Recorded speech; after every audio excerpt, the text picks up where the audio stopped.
How's it going, Top Forest TV? My name is Jack, and welcome to my review of Nottingham Forest 4, West Brom Albion 0. Fantastic, absolutely fantastic. The perfect response after that loss on Friday. Brilliant, absolutely brilliant. You can't be more pleased with that performance. I don't think there was much more really you could ask for from that performance. West Brom had one shot, 0 on target. You know, they had more shots or more. They hit fans in the crowd more than they hit the actual target. If you didn't see, I can't remember his name. His name is something like Gardner Haywood, something like that. Haley, I can't remember, but one of their young defenders, I think it was, got a bit cross with the decision that was made and leathered the ball straight into someone sat on the front row of the bridge of the Brian Clough, which was a bit stupid, but they had one shot, no shots on target. We had 70% of the ball. It was real domination. It was the perfect night. I think the perfect night. Was able to even take off Yates, take off McKenna, take off Spence, make 3 of our first team, bring them off and give them a rest. Fantastic. Laya got a bit of game time, which was good to see. Cook, back from injury, got about 20 minutes, which was really nice to see. But yeah, overall, just such a good performance. Really pleased with that. The first 10 minutes, unfortunately, I did miss the first 10 minutes in the penalty. I got home a little bit late, I was really annoyed at the time, but I got home to see that we'd scored, so it made it a little bit better. I was told by a friend who was watching the game that first 10 minutes West Brom were better, but other than that, it was all Forest. Johnson, I'm really pleased he scored a penalty today. I think he really needed that. Last penalty he did take good Sheffield United away, which was a very poor penalty, so straight down the middle, saved by Wes Fodringham. So, to be able to step up and take that penalty in the fashion he did, straight into the bottom corners, calm as you like, was brilliant to see. Really needed that, and I'm really pleased for him. Yates then scored again. I think that's his 9th of the season now. Could he get double figures? His heading has come on so much since last season. It was only last season, it feels like, under Chris Hughton, we played Rotherham away and he scored a header, but other than that, he had a lot of chances last season from headers where he would just either, most of the time really, put them over the crossbar. Sort of a 50p head joke going around with Ryan Yates, but he's really worked on that, and you can really tell. Brilliant header from the corner. Obviously there was a lot of controversy with that, whether it came off Spence for the original throw-in. It probably did, but I don't know why they're complaining so much, given the fact that, okay, maybe it does affect the game, but they didn't do anything else. Like, it's not as if it was it went to 2-0, and like the way that they were playing meant that if they hadn't conceded that, they could have gone on to score. They did nothing before that, they did nothing after it. It makes no sense to be so pressed, but fair enough. They were switched off, still complaining, almost conceded from the first instance. Luckily for them, they got a block in, but they were still not paying attention for the corner. Brilliant header from Yates, and made it 2-0. And then the third goal, goodness me, there's not a lot of words I can use to describe that goal. It was unbelievable from Jack Colback. I was watching a game on Sky Go, and I usually, if I watch it on Sky Go, I've recently started sort of turning off the BBC Sport notifications, because Sky Go is slightly behind, and I'd forgotten, as I was getting in a bit of a rush and things, and I saw on my phone it said Jack Colback had scored, and my dad was on his way back from work, so I just dropped him a message. Jack Colback scored. Didn't know how he'd scored or anything like that.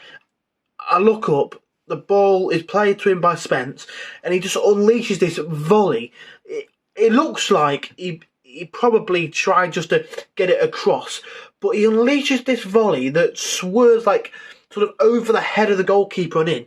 if you haven't seen it, you probably have, but if you haven't seen it, check it out. It is one of the best goals by Forest player I think I've ever seen.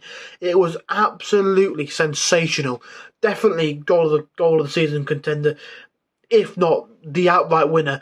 It was just something special from Jack Colback, and that goal marks his most prolific goal scoring season yet of his career. I think scored some really, really important goals for us over his loan spells, and this season, scored that goal in the dying embers, the last minute or so against QPR away to rescue a point, and scored a brace in the Karanka season, his first season against Leeds, which at the time brought us a bit closer to the playoffs, but at the end of the season didn't really mean much. But this season, that goal, huge. He scored some other goals that at the minute I had a bit of a mind blank and I can't quite think. Oh, he scored a volley against Preston in that 3-0, 2-0 win early on in the season, towards the end of the year. That was, or the end of last year. That was really, really good. He's been brilliant, Jack Colback. And I was saying this to my dad at the start of the season under Houghton and last season. People were saying he's just not that. It's just not it. Like, he's just not wanting to play. Under Karanka and O'Neill, he was really good for us. And that's why he brought him back on loan. But he was just really poor last season, as were most players. And I remember watching him against Middlesbrough in Houghton's last game. And he just looked so disinterested. I wouldn't say disinterested. He just couldn't. I think with a lot of players, they weren't allowed to attack, and when they got the ball, they weren't allowed to really try anything. That's probably why.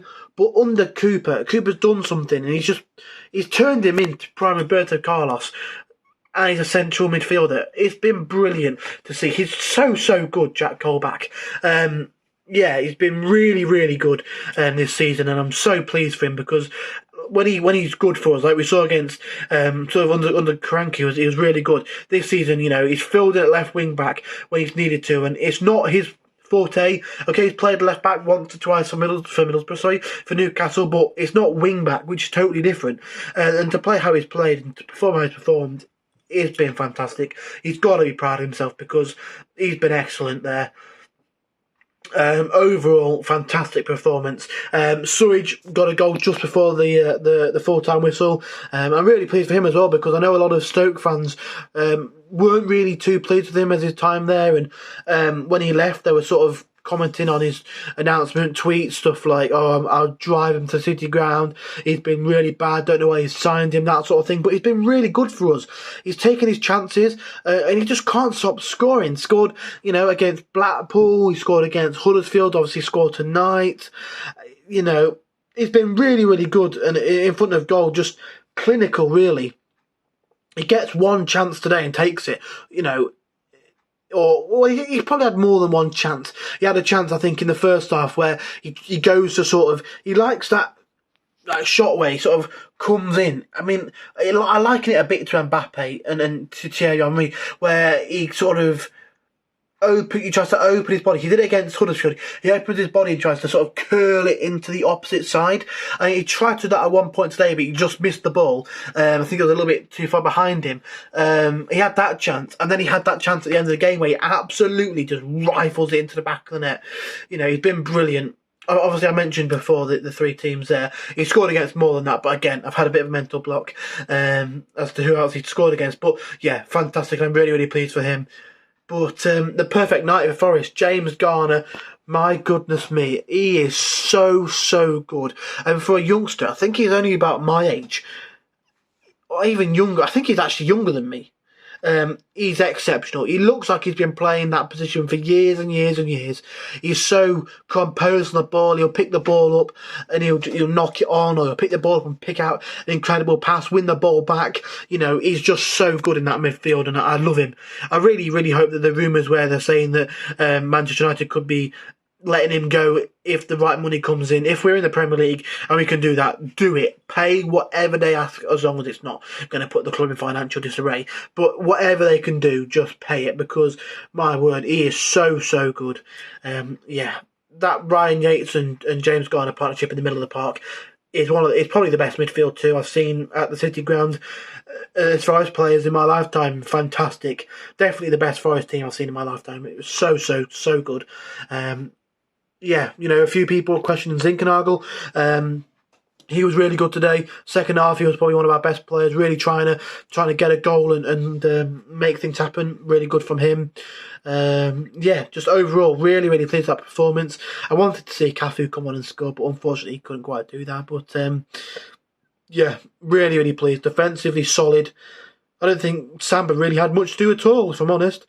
Yeah. Delighted. I mean, it was a dream performance today, and Cooper must be absolutely delighted. On the same day that Derby go down to League One as well. The perfect day. The only thing that would have made it better is if that Coventry had beaten Middlesbrough, but you can't have it all your way. Absolutely fantastic. I'm so happy, and I can't wait to see what the rest of the season has for us. 6 games to go, 6 massive games, but I think we'll be all right. Definitely playoffs now, and we'll look up at the table, see if we can get top 2. I don't know, but we'll wait and see. One game at a time, like Cooper says. So if you did enjoy, smash that like button, subscribe if you are new around here and you haven't already.